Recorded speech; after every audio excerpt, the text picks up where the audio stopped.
Ni'n barod i fynd. Ioan Hughes ar gic gyntaf i Lanymddyfri. Y gwynt wedi codi, tu ôl iddyn nhw. Rhys ei ddwylo ar y bel unwaith yn rhagor, newid cyfeiriad. Tackle release! Cam sefyll, mae Merthyr yn neud eto. New advantage, green offside. Mantes newydd, opsiynau gan Rhys.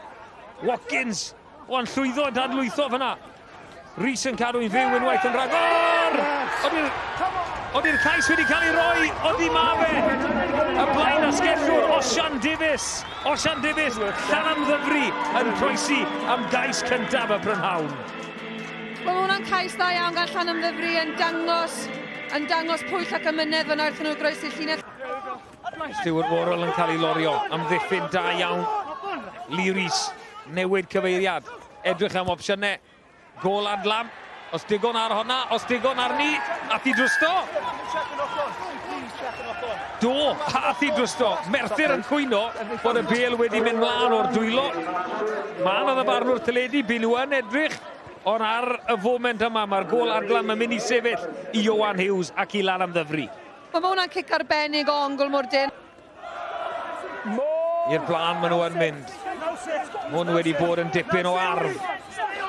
Rhaid i Lanymddyfri fod yn ofalus nawr i gadw hon lan, Tavis Noel.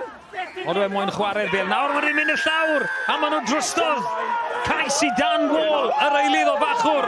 Mae da ni gêm fan hyn, mae da ni gwmpo mas fan hyn. Ond mae'r cais yn mynd i sefyll i Ferthyr. Dyma ni de.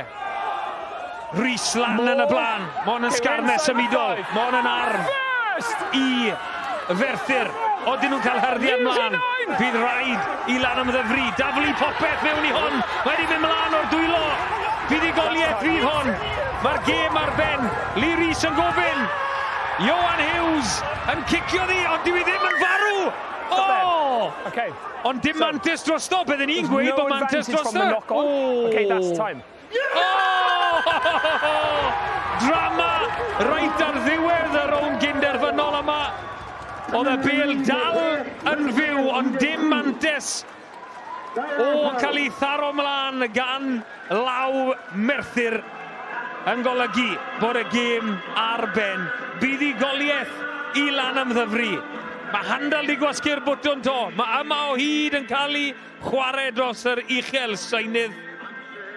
Sgôr terfynol fan hyn ar banc yr Eglwys. Lanymddyfri 16, Merthyr 13.